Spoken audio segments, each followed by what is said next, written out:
Hello बच्चों, कैसे हो? की हाल चाल? आशा करता हूं आप लोग की पढ़ाई बिंदास चल रही होगी, बोले तो झक्कास। इस टॉपिक्स में आज अपन पढ़ने वाले बेटा torque on a dipole in a uniform electric field. अब ये टॉपिक्स आपके बेटा बोर्ड के लिए बहुत इंपॉर्टेंट है। इधर से जो क्वेश्चंस आते हैं बोर्ड में भी आते हैं और जेईई नीट में भी पूछे जाते हैं। अब अगर आपको बेटा टॉर्क ऑन अ डायपोल पढ़ना है तो सबसे पहले अपन को समझना होगा कि टॉर्क है क्या। अब आते हैं थोड़ा अपन 11th में आते हैं। आप लोग 11th में ये चीजें पढ़ के आए होगी, तो 11th में क्या पढ़ के आए बेटा, याद रखना ये रोटेशन वाले चैप्टर का टॉपिक्स है। तो अपन सबसे पहले देखेंगे बेटा, क्या देखेंगे? Torque due to couple force. Couple force के लिए अपन क्या समझेंगे बेटा? टॉर्क। अब भैया कपल फोर्स क्या है? अरे भैया वो वाला कपल मत समझ लेना। कपल फोर्स की बात करें तो कपल फोर्स क्या कहलाते हैं भैया? तो समझ लो एक बॉडी ले लिया। अब ये कपल फोर्स कहलाते हैं ऐसे दो फोर्स भैया जिनके मैग्नीट्यूड क्या होना चाहिए? सेम होना चाहिए, और इनकी लाइन ऑफ एक्शन क्या होना चाहिए बेटा? डिफरेंट होना चाहिए। अब ये दो कपल फोर्स जब भी किसी बॉडी पे अप्लाई होते हैं ना, तो उस बॉडी को क्या करते हैं बेटा? रोटेट कराने की कोशिश करते हैं। क्या करते हैं बेटा? रोटेट कराने की कोशिश करते हैं। जैसे बेटा गाड़ी का हैंडल जब आपको मोड़ना होता है तो क्या करते हो? सर एक फोर्स इधर लगाते हैं, एक फोर्स पीछे लगाते हैं, तो आप क्या लगा रहे हो गाड़ी के हैंडल में? कपल फोर्स लगा रहे हो। और कपल फोर्स के कारण ही आपकी गाड़ी क्या हो जाती है बेटा? मुड़ जाती है। आया भाई समझ में कि नहीं आया? तो कपल फोर्स के कारण क्या होता है बेटा? टॉर्क इंड्यूस होता है। क्या इंड्यूस होता है बेटा? टॉर्क इंड्यूस होता है। अब बेटा कपल फोर्स के लिए अगर आपसे टॉर्क बोला जाए कैसे निकालना है, तो टॉर्क कैसे निकालोगे? टॉर्क को ताऊ से शो करते हैं। तो क्या लेना बेटा? दोनों में से एक फोर्स लेना है और परपेंडिकुलर डिस्टेंस लेना है। किसके बीच की बेटा? दोनों फोर्स के लाइन ऑफ एक्शन की बीच की परपेंडिकुलर डिस्टेंस का क्या कर दोगे? मल्टीप्लाई कर दोगे। तो क्या आ जाएगा बेटा? ये आपका टॉर्क आ जाएगा ड्यू टू कपल फोर्स। चमका कि नहीं चमका बेटा? अब इसी कॉन्सेप्ट का यूज कहां पे होगा बेटा? इधर होने वाला है 12th में। तो 12th का टॉपिक क्या पढ़ने वाले अपन? Torque on a electric dipole in a uniform electric field. तो भैया सबसे पहले अपन क्या देखेंगे? डायपोल लेंगे। अब डायपोल को कहां पे रखेंगे बेटा? यूनिफॉर्म इलेक्ट्रिक फील्ड पे। और जैसे यूनिफॉर्म इलेक्ट्रिक फील्ड पे रखेंगे तो उस पे क्या इंड्यूस होगा बेटा? टॉर्क इंड्यूस होगा। तो सर कैसे रखा जाए डायपोल को? सर अगर मैं ऐसे रख दूं, इलेक्ट्रिक फील्ड है बेटा ये, अगर मैं इलेक्ट्रिक फील्ड के डायरेक्शन पे रख दूं बेटा डायपोल को, क्या टॉर्क बनेगा? रख के देखते हैं। लो भैया, अगर मैं प्लस क्यू रख दिया, इधर मैं क्या रख दिया, या ऐसे ले लो, इधर मैं माइनस क्यू रख दिया, इधर क्या रख दिया? Plus Q. ये क्या है बेटा? आपका डायपोल है। अब सर जैसे ही प्लस क्यू रखूंगा तो आपने बताया था इलेक्ट्रिक फील्ड में अगर जैसे कोई भी चार्ज रखोगे फोर्स लगेगा, इलेक्ट्रिक फील्ड के डायरेक्शन पे रखेगा। माइनस क्यू पे फोर्स लगेगा, इलेक्ट्रिक फील्ड के अपोजिट डायरेक्शन पे लगेगा। अब भैया ये दोनों फोर्स क्या कर रहे हैं? एक दूसरे को डायपोल क्या कर रहे हैं? खींच रहे हैं, घुमा थोड़ी रहे हैं भैया। बेटा याद रखना, कोई भी डायपोल या कोई भी बॉडी जब रोटेट होगी, जब उस पर क्या लगेंगे? कपल फोर्स लगेंगे। अब कपल फोर्स बता दिया हूं, मैग्नीट्यूड सेम होना चाहिए, उनकी लाइन ऑफ एक्शन क्या होनी चाहिए? डिफरेंट होना चाहिए। ये है भैया इनकी लाइन ऑफ एक्शन, ये है। अब यहाँ पे इनकी लाइन ऑफ एक्शन क्या है? सेम है। और जब बेटा दो कपल फोर्स की लाइन ऑफ एक्शन सेम होगी तो वो याद रखना कपल फोर्स तो कहलाएगा ही नहीं, और वो दोनों फोर्स कभी भी बेटा उस बॉडी को रोटेट नहीं करेंगे। उस बॉडी को क्या करेंगे? तो खींचेंगे या तो पुश करेंगे। आया भाई समझ में कि नहीं आया? तो भैया अगर आपको किसी डायपोल पे टॉर्क लगाना है तो बेटा डायपोल को इलेक्ट्रिक फील्ड में कैसे रखना पड़ेगा? सर किसी थीटा एंगल पे रखना पड़ेगा। तो लो भैया रख दो किसी थीटा एंगल में। ये प्लस क्यू है, ये क्या है भैया? माइनस क्यू है। अब भैया बेटा डायपोल की डिस्टेंस डेरिवेशन में कितना लेते हैं? सर 2l लेते हैं। अब इसको जैसे ही किसी थीटा एंगल में रखा, आपने बताया था इलेक्ट्रिक फील्ड के डायरेक्शन में कौन सा फोर्स लगेगा बेटा? इलेक्ट्रिक फील्ड की डायरेक्शन पे प्लस क्यू पे जो फोर्स लगेगा किधर लगेगा? एफ लगेगा। अब किधर लगेगा? प्लस क्यू के कारण फोर्स लग रहा है। किधर लगेगा? इलेक्ट्रिक फील्ड के डायरेक्शन पे। इलेक्ट्रिक फील्ड के अपोजिट डायरेक्शन पे किसके ऊपर फोर्स लगता है? माइनस क्यू के ऊपर। लो भैया माइनस क्यू पर जो फोर्स लगेगा किधर लगेगा? इलेक्ट्रिक फील्ड की अपोजिट डायरेक्शन पे। कितना लगेगा? एफ ही लगेगा। लो भैया लगा दिए। अब ये देखो बेटा, ये फोर्स और ये फोर्स कैसे फोर्स बन गए? सर कपल फोर्स बन गए। अब यहाँ पे देखो ना, इनकी लाइन ऑफ एक्शन कैसी है भैया? इनकी लाइन ऑफ एक्शन कैसी है? अलग अलग है। ये देखो इसकी लाइन ऑफ एक्शन ये है, इसकी लाइन ऑफ एक्शन ये है। तो ये दोनों फोर्स कैसे हैं बेटा? कपल फोर्स बना रहे हैं। मैग्नीट्यूड में क्या होंगे? सेम होंगे। और लाइन ऑफ एक्शन क्या होगी? इनकी डिफरेंट होगी। अब भैया इसका भी मैग्नीट्यूड क्यू ई होगा, इसका मैग्नीट्यूड भी क्यू होगा। तो ये डायपोल को क्या करा देंगे भैया? रोटेट करा देंगे। क्या करा देंगे? रोटेट करा देंगे। और ये डायपोल कहां रोटेट हो जाएगा? इधर। तो यही अपन को क्या करना है बेटा? फाइंड करना है। तो अपन सबसे पहले क्या देखेंगे भैया? सबसे पहले अपन क्या देखेंगे? फोर्स देखेंगे। किसके ऊपर बेटा? Force on a Q1 charge. तो Q1 चार्ज के ऊपर कितना फोर्स लग रहा है बेटा इलेक्ट्रिक फील्ड के कारण, जल्दी बताओ। सर QE लग रहा है, कितना लग रहा है? QE लग रहा है। Force on a Q2 charge, Q2 charge के ऊपर कितना फोर्स लग रहा है, जल्दी बताओ बेटा। सर इतना, इसके ऊपर भी कितना लगेगा? QE ही लगेगा। और डायरेक्शन पर क्या हो जाएगी बेटा, इलेक्ट्रिक फील्ड के अपोजिट। और इधर डायरेक्शन किधर हो जाएगी बेटा, direction toward the E vector. इधर डायरेक्शन क्या हो जाएगी बेटा, जल्दी बताओ, direction opposite to E vector. आया भाई समझ में कि नहीं आ गया? अब दोनों फोर्स मैग्नीट्यूड में क्या है भैया, बराबर है। क्या बेटा, दोनों फोर्स मैग्नीट्यूड में क्या है, जल्दी बताओ, बराबर है। कितना हो जाएगा भैया, इसको भी एफ के बराबर मान लो, इसको भी किसके इक्वल मान लो भाई, इसको भी एफ के इक्वल मान लो। कितना हो जाएगा, QE हो जाएगा। लो भैया, अभी यही तो बताया, यही तो बताया कि अगर किसी बॉडी पे भैया मैग्नीट्यूड में सेम फोर्स लगे, मैग्नीट्यूड में सेम, और कैसे लगे बेटा, अपोजिट डायरेक्शन में लगे, उनकी लाइन ऑफ एक्शन क्या हो बेटा, डिफरेंट हो, तो कौन से फोर्स कहलाते हैं, कपल फोर्स। अब यहाँ पे जैसे ही बेटा किसी बॉडी पे कपल फोर्स लगेंगे तो उसको क्या करा देंगे, रोटेट करा देंगे। मतलब क्या इंड्यूस हो जाएगा, टॉर्क इंड्यूस हो जाएगा। इस डायग्राम को बाहर निकाल दो भैया, ये क्या है बेटा, प्लस Q है, ये क्या है भैया, माइनस Q है। ये किसी थीटा एंगल पे रखे हुए हैं। इधर कितना फोर्स लग रहा है, F ही लग रहा है। इधर भी कितना फोर्स लग रहा है भैया, F ही लग रहा है। अब इनकी लाइन ऑफ एक्शन क्या हो जाएगी बेटा, इसकी लाइन ऑफ एक्शन ये है, इसकी लाइन ऑफ एक्शन ये है। ये किसी कहां पे रखे हैं भैया, किसी थीटा एंगल पे रखे हैं। अब बेटा ये क्या बना देंगे, टॉर्क। तो मुझे टॉर्क निकलेगा, तो टॉर्क क्या हो जाएगा बेटा, torque due to couple force निकालना है मुझे। तो कितना आ जाएगा, जल्दी बताओ बेटा। टॉर्क, दोनों में से एक फोर्स ले लेंगे। अब बेटा इनके बीच की परपेंडिकुलर डिस्टेंस, किसकी बीच की, लाइन ऑफ एक्शन के बीच की परपेंडिकुलर डिस्टेंस ले लेंगे। लो भैया, तो बेटा ये थीटा है तो ये बेस हो जाएगा, ये क्या हो जाएगा, परपेंडिकुलर। तो परपेंडिकुलर किससे निकलेगा, सर साइन थीटा लगा दो परपेंडिकुलर निकालने के लिए। हमको हाइपोटेनस दिया है ना, कितना दिया है, 2L दिया है। तो बेटा साइन थीटा क्या हो जाएगा, परपेंडिकुलर अपॉन हाइपोटेनस। तो परपेंडिकुलर कितना हो जाएगा बेटा, 2L साइन थीटा। तो दोनों फोर्स के लाइन ऑफ एक्शन के बीच की जो परपेंडिकुलर डिस्टेंस कितनी आ जाएगी बेटा, 2L साइन थीटा। तो बेटा वैल्यू पुट कर दो। फोर्स कितना है बेटा, सर फोर्स की वैल्यू आई है, QE है। तो भैया यहाँ पे QE लिख दिए। परपेंडिकुलर डिस्टेंस कितनी आ गई भैया, 2L साइन थीटा। इसको और जमा के लिख दो, तो Q 2L E sine theta.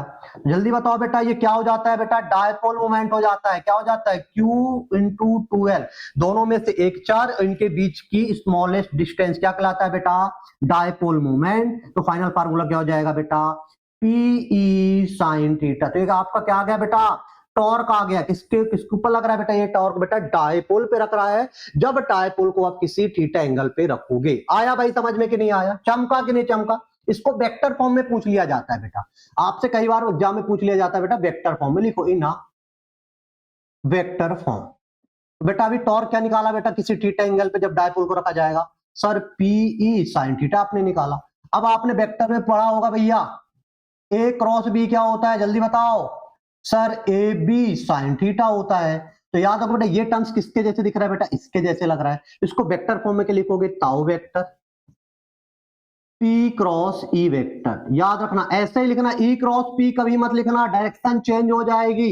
P cross E ही लिख के आना आपको एग्जाम में। आया भाई समझ में कि नहीं आ गया।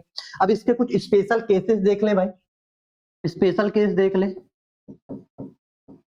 स्पेशल केस बेटा यहां से क्वेश्चन पूछे जाते हैं आपके जेई नीट में भी और बोर्ड एग्जाम में भी पूछे जाएंगे। पहला केस क्या बोल रहा है, अब इफ थीटा इक्वल टू 0। अब ये जो थीटा एंगल है ना बेटा, किसके बीच का एंगल है बेटा, इसको याद रखना, angle between E vector and P vector के बीच का बेटा क्या है बेटा, एंगल है।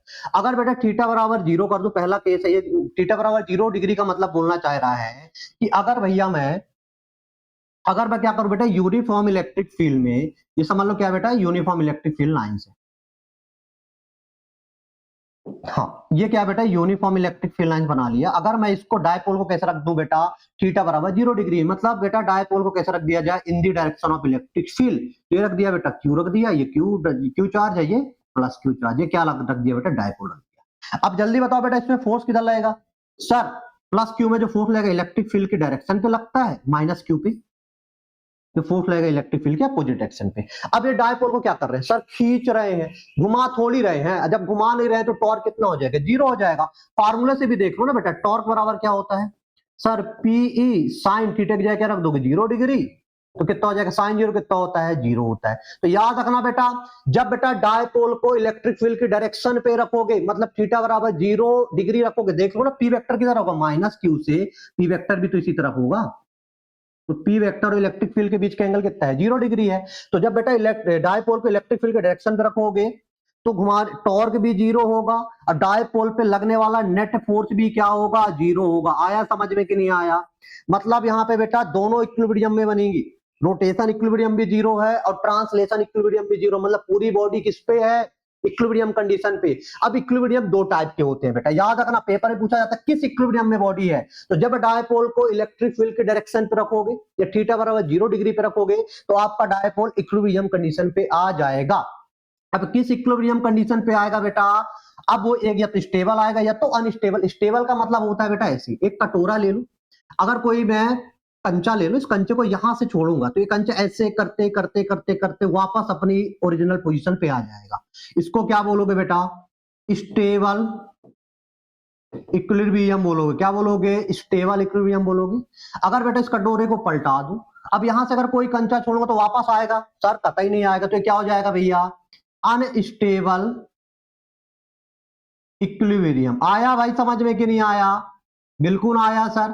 तो बेटा एक एग्जांपल और दे रहा हूं, जैसे गाड़ी है, गाड़ी का क्लच दबाते हो, तो क्लच दबाए फिर छोड़ दिए तो क्लच क्या आ गया, अपने ओरिजिनल पोजीशन पे आ गया, तो कौन सा कहलाएगा, स्टेबल इक्विलिब्रियम। अगर इस मार्कर को मैं इधर से छोड़ दूं तो ये वापस आएगा इधर, सर नहीं आएगा, तो ये कैसा इक्विलिब्रियम होगा सर, अनस्टेबल इक्विलिब्रियम होगा।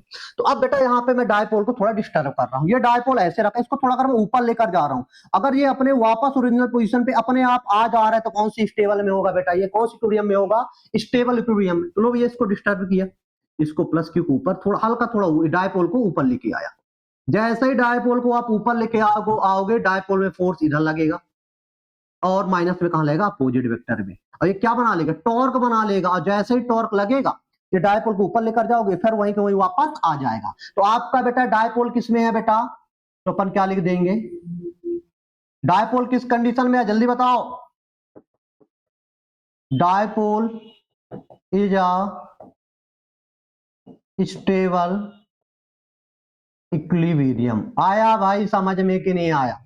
Dipole is a stable equilibrium. Paper में पूछा जाता है डायपोल कब स्टेबल इक्विलिब्रियम में होगा, जब भैया इलेक्ट्रिक डायपोल को यूनिफॉर्म इलेक्ट्रिक फील्ड में कैसे रखोगे बेटा, थीटा बराबर 0 डिग्री पे रखोगे। आया भाई समझ में कि नहीं आया? दूसरा केस क्या बोल रहा है भाई, अगर मैं डायपोल को कहां पर रख दूं बेटा, इलेक्ट्रिक फील्ड के अपोजिट डायरेक्शन पे रख दूं, मतलब बोला तो थीटा बराबर क्या हो जाए भैया, 180 डिग्री। पी वेक्टर मतलब किधर हो जाए, इलेक्ट्रिक फील्ड के अपोजिट डायरेक्शन पे। लो भैया देखते हैं अपन लोग, ये बना रहा हूं बेटा मैं, इलेक्ट्रिक फील्ड लाइन बना रहा हूं, लो भाई बना लिया। अब डायपोल को कैसे रख दिया जाए भाई, अब बेटा इधर माइनस क्यू था इधर प्लस क्यू, डायपोल ऐसा था, पी वेक्टर की डायरेक्शन इधर होगी। अब मैं इसको क्या कर दूं बेटा, घुमा दूं, मतलब पी वेक्टर इधर आ जाए, मतलब इधर माइनस क्यू इधर प्लस क्यू। तो लो भैया बना दिया जाए, इधर प्लस क्यू बना दिया, इधर क्या बना दिया भैया, माइनस क्यू। ये क्या हो गया बेटा, इलेक्ट्रिक फील्ड। अब बेटा आपको भी पता है प्लस क्यू पे फोर्स किधर लगेगा, जल्दी बताओ, प्लस क्यू पे फोर्स किधर लगेगा सर, इलेक्ट्रिक फील्ड के डायरेक्शन पे लगेगा। लो भैया लगा दिए, माइनस क्यू पे इलेक्ट्रिक फील्ड के अपोजिट डायरेक्शन पे। अब बेटा इधर के भी जो फोर्स है ये क्या कर रहे हैं, एक दूसरे को क्या कर रहे हैं, डायपोल को दबा रहे हैं, दबाने से डायपोल थोड़ी घूम जाएगा, मतलब टॉर्क इधर भी कितना होने वाला है भैया, 0 होने वाला है। देख लो पीई साइन 180 कितना होता है सर, साइन 180 कितना होता है, 0 होता है, तो टॉर्क कितना हो जाएगा, 0 हो जाएगा। अब भैया डायपोल पे लगने वाले ये फोर्स भी तो क्या होंगे, 0 होंगे, तो एफ भी कितना हो जाएगा, 0 हो जाएगा। मतलब पूरी की पूरी बॉडी किसमें है भैया, इक्विलिब्रियम कंडीशन पे है। अब इक्विलिब्रियम में तो कौन सी इक्विलिब्रियम है, चलो डिस्टर्ब करके देखते हैं, थोड़ा हला के देखते हैं, अगर वापस अपनी जगह पे आ जा रहा है तो स्टेबल बोल देंगे, नहीं आया तो अनस्टेबल बोल देंगे। लो भैया इसको डिस्टर्ब कर दिया, प्लस क्यू को मैं थोड़ा ऊपर लेके गया, ये सॉरी डायपोल को मैं थोड़ा सा ऊपर लेके गया। लो भैया ये डायपोल ऐसे रखा था, इसको थोड़ा मैं ऐसे रोटेट किया, जैसे ही थोड़ा ऊपर लगाया इधर क्या लगा बेटा, फोर्स लगा माइनस क्यू में अपोजिट डायरेक्शन पे। अब ये क्या बना लिया यहाँ पे, बेटा कपल फोर्स बना है, कपल फोर्स क्या बना देंगे, इसको टॉर्क इंड्यूस कर देंगे, टॉर्क इंड्यूस करेंगे तो बेटा जैसा इसको थोड़ा ऊपर लेके गए ये वापस आने वाला नहीं है, ये कहां घूम जाएगा ऐसे, जब घूम जाएगा तो किस कंडीशन में भैया, जल्दी बताओ, डायपोल किस कंडीशन में, dipole is a unstable equilibrium condition पे। आया भाई समझ में कि नहीं आया, पेपर में पूछा जाता है इलेक्ट्रिक डायपोल अनस्टेबल इक्विलिब्रियम में कब होगा, जब इलेक्ट्रिक डायपोल को इलेक्ट्रिक फील्ड के अपोजिट डायरेक्शन पे रखा जाएगा। स्टेबल कब होगा, जब डायपोल को इलेक्ट्रिक फील्ड के डायरेक्शन पे रखा जाएगा। चमका कि नहीं चमका बेटा, इसको दिमाग में स्टोर कर लो। थर्ड बेटा, थर्ड स्पेशल केस क्या है भाई, तीसरा क्या हो, तीसरा स्पेशल केस क्या बोल रहा है, इफ थीटा इक्वल टू क्या हो जाए 90 डिग्री हो जाए। इसका कहने का मतलब है कि अगर भैया डायपोल को कैसे रखा जाए, इलेक्ट्रिक फील्ड के कैसे रखा जाए भैया, परपेंडिकुलर रखा जाए। तो लो भैया रख के देखते हैं, ये क्या हो गया, ई वेक्टर हो गया, ये डायपोल बना लो भैया, ये प्लस क्यू है और ये क्या भैया माइनस। अब बेटा फोर्स किधर लगेगा, इलेक्ट्रिक फील्ड के डायरेक्शन पे, इलेक्ट्रिक फील्ड के अपोजिट डायरेक्शन पे। तो अब याद रखना बेटा यहाँ पे ताऊ जीरो नहीं होगा, क्यों नहीं होगा, क्योंकि ताऊ क्या हो जाएगा, पीई साइन 90, साइन 90 वैल्यू क्या होती है 1 होती है। अब बेटा साइन की जो मैक्सिमम वैल्यू होती है कहां पे होती है 90 में, तो जो आपका टॉर्क लगेगा कितना लगेगा, मैक्सिमम टॉर्क लगेगा, कितना लगेगा, पीई लगेगा। तो आपसे एग्जाम में अगर पूछा जाए कि मैक्सिमम टॉर्क कब लगेगा, तो सर बता देना जब डायपोल को इलेक्ट्रिक फील्ड के परपेंडिकुलर डायरेक्शन पे रखोगे तो मैक्सिमम टॉर्क लगेगा। अब बताओ बेटा ये स्टेबल इक्विलिब्रियम में कौन सी इक्विलिब्रियम में, स्टेबल है अनस्टेबल है कि इक्विलिब्रियम में, तो सर ना तो स्टेबल है ना तो अनस्टेबल में है, लेकिन इक्विलिब्रियम में कौन सी इक्विलिब्रियम बेटा, इधर एफ नेट जीरो है, एफ नेट क्या है बेटा यहाँ पे जीरो है, ट्रांसलेशन इक्विलिब्रियम इधर क्या है बेटा जीरो है, लेकिन रोटेशनल इक्विलिब्रियम जीरो नहीं है। पेपर में पूछा जाएगा डायपोल को 90 डिग्री में रखोगे तो किस इक्विलिब्रियम में है, कौन सा इक्विलिब्रियम होगा, तो बेटा ट्रांसलेशन इक्विलिब्रियम क्या हो जाएगा, ये बॉडी किसमें होगी, ट्रांसलेशन इक्विलिब्रियम में होगी, लेकिन रोटेशन इक्विलिब्रियम में कतई नहीं होगी। आया भाई समझ में कि नहीं आया।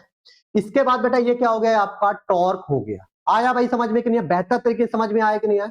अगला टॉपिक अपन पढ़ेंगे बेटा, work done in a rotating electric dipole on a uniform electric field. अभी आपको पढ़ाया कि जैसे ही बेटा यूनिफॉर्म इलेक्ट्रिक फील्ड में किसी भी डायपोल को अगर थीटा एंगल पे रखते हैं तो उसमें क्या लगता है, सर अपने आप इलेक्ट्रोस्टैटिक टॉर्क लगता है। देखो भाई रखते हैं, लो ये प्लस क्यू रख दिया, ये माइनस क्यू, लो भैया कोई डायपोल रख दिया किसी थीटा एंगल पे, तो नीचे की ओर क्या लगेगा, सर इलेक्ट्रोस्टैटिक टॉर्क लगेगा। अगर बेटा मेरे को इसको रोटेट कराना है, लो भैया अगर मैं इसको ऊपर लेकर जाना है तो इसके अगेंस्ट क्या लगाना पड़ेगा, मेरे को एक एक्सटर्नल टॉर्क लगाना पड़ेगा। तो लो भैया मैं एक्सटर्नल टॉर्क लगा दिया, और किसके मैग्नीट्यूड में किसके बराबर होना चाहिए, इसी के बराबर होना चाहिए। मतलब इसको बहुत आराम से ऐसे घुमाऊंगा, इसका मैं नीचे जाना चाहते तो इसी के मैग्नीट्यूड के बराबर इसको भैया टॉर्क लगा के इसको मैं ऊपर लेकर जा। हाँ आया समझ में कि नहीं आ गया। अब सर मुझे वर्क डन करना है तो किधर से किधर घुमा के लेकर जाऊं, क्वेश्चन पूछेगा 30 डिग्री से 60 डिग्री घुमाने में वर्क डन निकालो, 0 डिग्री से 180 डिग्री घुमाने में डायपोल का वर्क डन निकालो। तो मुझे समझ में नहीं आ रहा है किस थीटा से किस थीटा तक लेकर जाऊं। जब ऐसी प्रॉब्लम बने तो सबसे पहले क्या करते हैं बेटा, बहुत छोटा वर्क डन निकालते हैं, फिर इंटीग्रेट करके लिमिट लगा देंगे, जिधर से पूछा जाएगा आप उधर का वर्क डन निकाल। तो थोड़ा सबसे पहले वर्क डन के बारे में समझते हैं। तो वर्क डन क्या होता है जल्दी बताओ बेटा, एफ एस कॉस थीटा या फोर्स इंटू, जल्दी बताओ वर्क डन क्या होता है, सर फोर्स इंटू डिस्प्लेसमेंट होता है, फोर्स इंटू डिस्प्लेसमेंट होता है। तो ये तो बेटा किसके लिए वर्क डन हो गया, जब कोई किसी बॉडी पे फोर्स ट्रांसलेशन फोर्स लगता है, या तो बॉडी को आगे ले जाना है, या तो पीछे ले जाना है, या तो ऊपर ले जाना है, या तो नीचे ले जाना है। अगर किसी बॉडी को रोटेट कराना है तो रोटेटिंग फोर्स कौन सा होता है, रोटेटिंग फोर्स को टॉर्क बोला जाता है। तो जब भी बेटा किसी बॉडी को हम घुमाएंगे तो कौन सा फोर्स लेंगे, सर ताऊ लेंगे। अब बेटा जब किसी चीज को घुमाएंगे तो उसका डिस्प्लेसमेंट कैसा होगा, सर एंगल में ना होगा, तो डिस्प्लेसमेंट क्या लेंगे भैया, थीटा लेंगे। आया भाई समझ में कि नहीं आया। और अगर बहुत छोटा सा भैया बहुत छोटा डिस्प्लेसमेंट करूंगा तो जो वर्क डन होगा क्या होगा, सर बहुत छोटा होगा, लो भैया बहुत छोटा होगा। और एंगल भी जो घूमेगा तो बहुत छोटा एंगल ना डिस्प्लेसमेंट करेगा, तो लो भैया यहाँ पे डेल थीटा। आया भाई समझ में कि नहीं आया। अब भैया रोटेटिंग फोर्स और डिस्प्लेसमेंट दोनों के डायरेक्शन सेम है तो पॉजिटिव वर्क डन लूंगा, अगर डायरेक्शन अपोजिट है तो नेगेटिव वर्क डन लूंगा। ये तो 11th में आप पढ़ के आए होंगे। तो अब बेटा मेरे को क्या निकालना है बेटा, वर्क डन। तो सबसे पहले अपन स्टेटमेंट लिखते हैं बेटा, we know that if dipole is placed in a uniform electric field with making theta angle, अगर बेटा थीटा एंगल बनाते हुए डायपोल इलेक्ट्रिक फील्ड में पड़ा है तो टॉर्क कितना हो जाएगा सर? टॉर्क हो जाएगा पीई साइन थीटा। कौन सा टॉर्क होगा बेटा? इलेक्ट्रोस्टैटिक टॉर्क होगा। आया समझ में कि नहीं आया? अब मुझे वर्क डन निकालना है तो इसको क्या करूंगा? बहुत छोटा डिस्प्लेसमेंट करूंगा। तो लो भैया इसको बहुत छोटा डिस्प्लेसमेंट कर लिया, ये इधर प्लस क्यू है, इस डायपोल को बहुत छोटा सा डिस्प्लेसमेंट कर लिया। कितना एंगल घुमा दिया बेटा? डेल थीटा एंगल घुमा दिया। तो अमाउंट ऑफ कितना वर्क डन करना पड़ेगा तो यहां पे लिख दिया जाए भाई, amount of work done in a rotating dipole in a rotating dipole in a rotating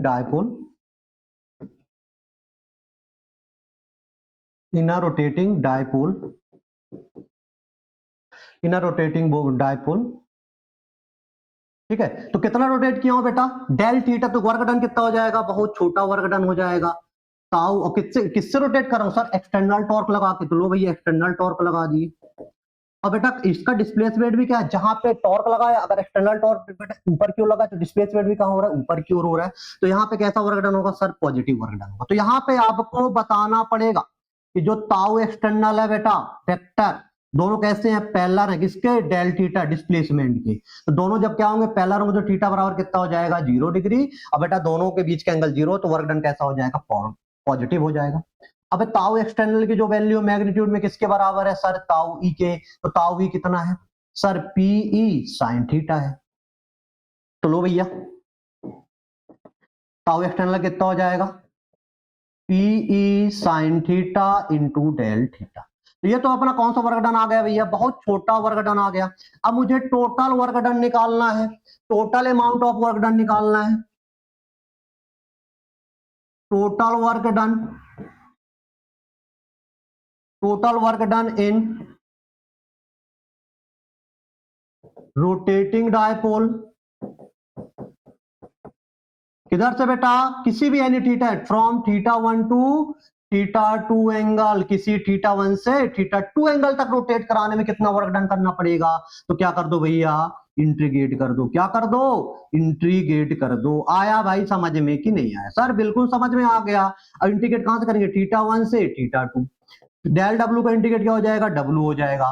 PE को कॉमन ले लो। साइन थीटा का इंटीग्रेट क्या होता है? जल्दी बता दो सर। माइनस कॉस थीटा होता है। अरे मैथ्स वाले हो, बायो वाले होगा भैया तो याद दिमाग में सेट कर लो। साइन थीटा का जो इंटीग्रेट होता है क्या होता है? माइनस कॉस थीटा होता है। तो इधर क्या हो जाएगा सर? माइनस कॉस थीटा, और लिमिट लगा देंगे थीटा 1 से थीटा। कोई दिक्कत है बेटा? सर बिल्कुल दिक्कत नहीं। अब लिमिट लगा दो भाई। तो लो भैया यहाँ पे हम लिमिट लगा देंगे। तो क्या हो जाएगा? पीई, चलिए एक बार इसको लिख लिया बेटा, कॉस थीटा, लिमिट किधर से है? थीटा 1 से थीटा 2। अब जब लिमिट लगाते हैं तो एक बार थीटा की जगह क्या रखोगे सर?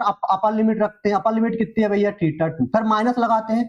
अब बेटा फंक्शन में हमारे पास पहले से माइनस है तो माइनस लिखेंगे कॉस। अब लोअर लिमिट क्या है बेटा? थीटा 1।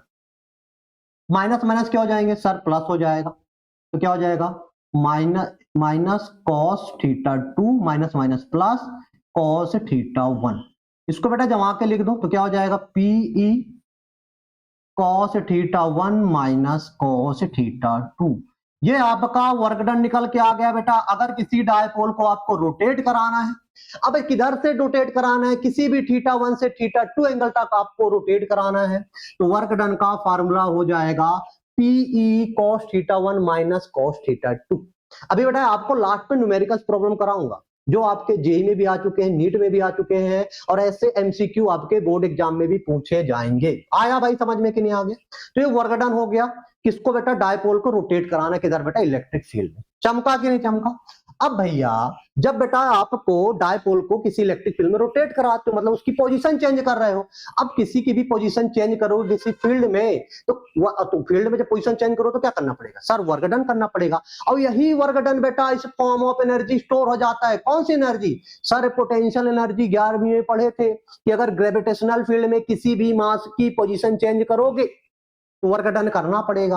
और वही वर्क डन बेटा पोटेंशियल एनर्जी में क्या हो जाता था, स्टोर हो जाता था। तो यहां पे भी बेटा अपन पोटेंशियल एनर्जी पढ़ेंगे किसकी, इलेक्ट्रिक डायपोल की, क्योंकि इलेक्ट्रिक डायपोल में क्या कर रहे हैं, डायपोल को रोटेट करा रहे हैं, तो उसकी पोजीशन चेंज हो रही कि नहीं हो रही है। अब पोजीशन चेंज करने में हमको कितना वर्क डन करना पड़ रहा है सर, इतना वर्क डन करना पड़ रहा है, अभी तो बताया, PE cos theta 1 minus cos theta 2। आया भाई समझ में कि नहीं आया। अब बेटा मेरे को एट अ पॉइंट क्या निकालना है, पोटेंशियल एनर्जी। तो हमको पता है, we know that change in potential energy कितना होता है, जल्दी बताओ बेटा। Sir change in potential energy होते हैं del U work done by external force. तो भैया जो मैं यहाँ पे वर्क डन निकाला हूं, किससे निकाला हूं सर, एक्सटर्नल फोर्स से ही तो निकाला हूं वर्क डन। तो भैया change in potential energy work done by external force कैसा होता है, पॉजिटिव होता है। इसको कैसे लिखते हैं बेटा, final minus initial. External work done कितना आया बेटा अपन का, PE cos theta 1 minus cos theta 2। अब मुझे बेटा एटा पॉइंट पोटेंशियल निकालना है, तो डायपोल के ऐसी जगह से घुमाओ जहां की इनिशियल पोटेंशियल एनर्जी क्या हो, जीरो। तो अजम्पशन मान लेंगे भाई, अजम्पशन मान लेंगे अपन लोग। तो जल्दी बताओ बेटा डायपोल की इनिशियल पोटेंशियल एनर्जी किधर जीरो हो सकती है। तो फार्मूला में देखो सर, ये कॉस का टर्म्स है, और कॉस का टर्म्स किधर जीरो है सर, 90 में जीरो होता है। तो अगर मैं थीटा 1 बराबर क्या मान लूं, 90 डिग्री मान लूं, तो इनिशियल पोटेंशियल एनर्जी इधर क्या हो जाएगी सर, जीरो हो जाएगी। अब आपको थीटा 2 बराबर जिधर लेके जाना है, थीटा 2 बराबर थीटा मान लो, आपको फाइनल एनर्जी क्या हो जाएगी, एटा पॉइंट मिल जाएगी। तो लो भैया यू फाइनल क्या हो जाएगा, यू ये क्या हो जाएगा, जीरो। पीई कॉस थीटा 1 कितना हो जाएगा, 90, और थीटा 2 को हो जाएगा बेटा एटा थीटा मुझे मिल जाएगा। तो कॉस 90 होता है जीरो। तो फाइनल आपका हो जाएगा पोटेंशियल एनर्जी बेटा एटा पॉइंट डायपोल कितनी मिल जाएगी, माइनस पीई कॉस थीटा। आया भाई समझ में कि नहीं आया।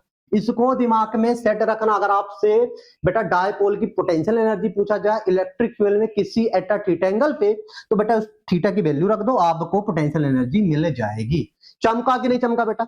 अब आते हैं बेटा इनकी न्यूमेरिकल्स प्रॉब्लम में।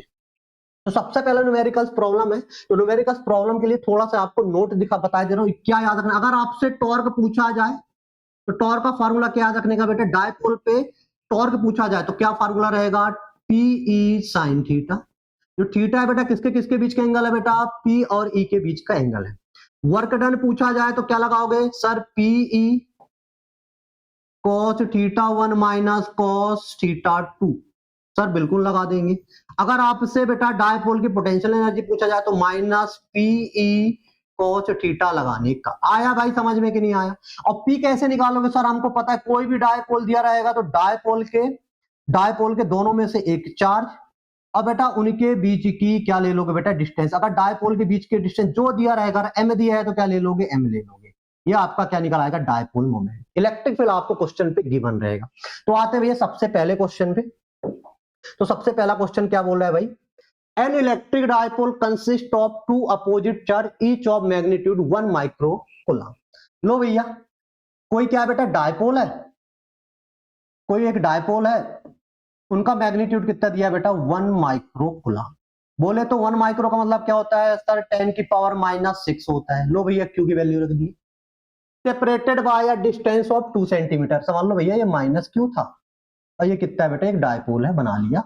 दोनों का मैग्नीट्यूड कितना दिया, 1 माइक्रो कूलम। कितने डिस्टेंस पे भैया, 2 सेंटीमीटर। मतलब इनके बीच की डिस्टेंस जो लेना है बेटा, एल कितना लेना है, सेंटीमीटर कन्वर्ट करो मीटर में, तो 10 इंटू 10 की पावर -2 मीटर हो जाएगा। The dipole is placed in an external field. कितने बेटा, इलेक्ट्रिक फील्ड, किस इलेक्ट्रिक फील्ड में रखा है भैया, 10 की पावर 5 न्यूटन पर कूलम। अब आपसे मैक्सिमम टॉर्क पूछ रहा है, तो अभी बताया बेटा मैक्सिमम टॉर्क कब होता है, जल्दी बताओ सर। जब डायपोल को 90 डिग्री में रखा जाता है तो साइन 91 हो जाएगा, फाइनली कितना हो जाएगा, पीई हो जाएगा। अब आपको पी निकालना है, तो पी का बेटा फार्मूला क्या हो जाएगा, पी कितना होता है सर दोनों में से एक चार्ज का मैग्नीट्यूड और इनके बीच की डिस्टेंस कितना दिया, इनके बीच की डिस्टेंस बेटा एल दिया है। तो दोनों में से एक चार्ज का मैग्नीट्यूड कितना हो जाएगा सर 1 इंटू 10⁻⁶। डिस्टेंस कितना हो जाएगा भैया 2 इंटू 10⁻⁻2 हो जाएगा। तो फाइनल कितना हो जाएगा, डायपोल मोमेंट कितना आ गया 2 10⁻⁸ कूलम मीटर। आया भाई समझ में कि नहीं? सर बिल्कुल समझ में आ गया। पी की वैल्यू रख दो इधर, कितना हो जाएगा 2 इंटू 10⁻⁸। इलेक्ट्रिक फील्ड कितना दिया है 10⁵। तो आंसर हो जाएगा बेटा 2 इंटू 10⁻³ न्यूटन मीटर। और इसको बेटा ये हो गया बेटा आपका मैक्सिमम टॉर्क। आया भाई समझ में कि नहीं? सर बिल्कुल समझ में आ गया, बिल्कुल आसान है। तो ऐसे क्वेश्चंस आपसे पूछे जाएंगे। अगला क्वेश्चन देख लेंगे भाई। अगला क्वेश्चन क्या बोल रहा है, N electric dipole is placed eight an angle of 30 degree. Electric dipole कितने डिग्री पे रखा है सर, थीटा बराबर 30 डिग्री पे रखा है। With an electric field intensity कितने बेटा, इलेक्ट्रिक फील्ड कितना दिया है बेटा 2 इंटू 10⁵ न्यूटन पर कूलम के यूनिफॉर्म इलेक्ट्रिक फील्ड में कोई डायपोल थीटा डिग्री एंगल पे रखा है। तो टॉर्क कितना लग रहा है सर, टॉर्क लग रहा है 4 न्यूटन मीटर का टॉर्क लग रहा है। The charge on the dipole if the dipole length is a 2 centimetre is। Dipole की लेंथ समझ लो, ये कोई डायपोल है भाई, ये माइनस क्यू है, ये प्लस क्यू है। यह डायग्राम बना लो, ये इलेक्ट्रिक फील्ड दिया है भाई,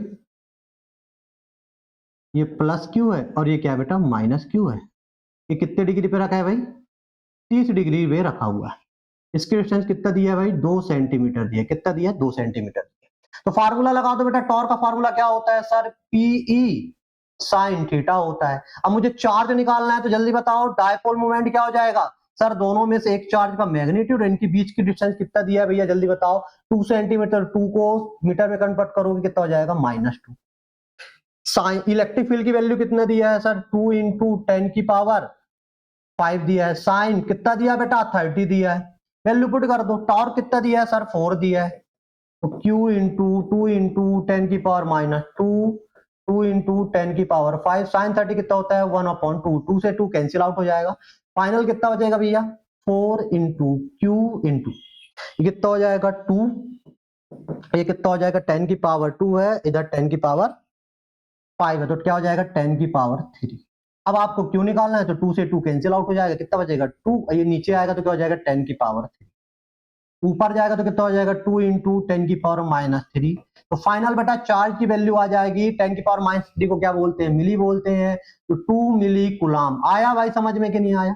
तो बेटा अगर किसी डायपोल को यूनिफॉर्म इलेक्ट्रिक फील्ड में जिसकी इंटेंसिटी कितनी हो भैया 2 इंटू 10⁵ हो, थीटा एंगल पे रखोगे तो कितना चार्ज होगा बेटा 2 मिली कूलम का। आया भाई समझ में? सर बिल्कुल समझ में आया बेटा। नीट 2016 में आ चुका है। कौन सा आंसर क्लिक होगा सर, सेकंड ऑप्शन।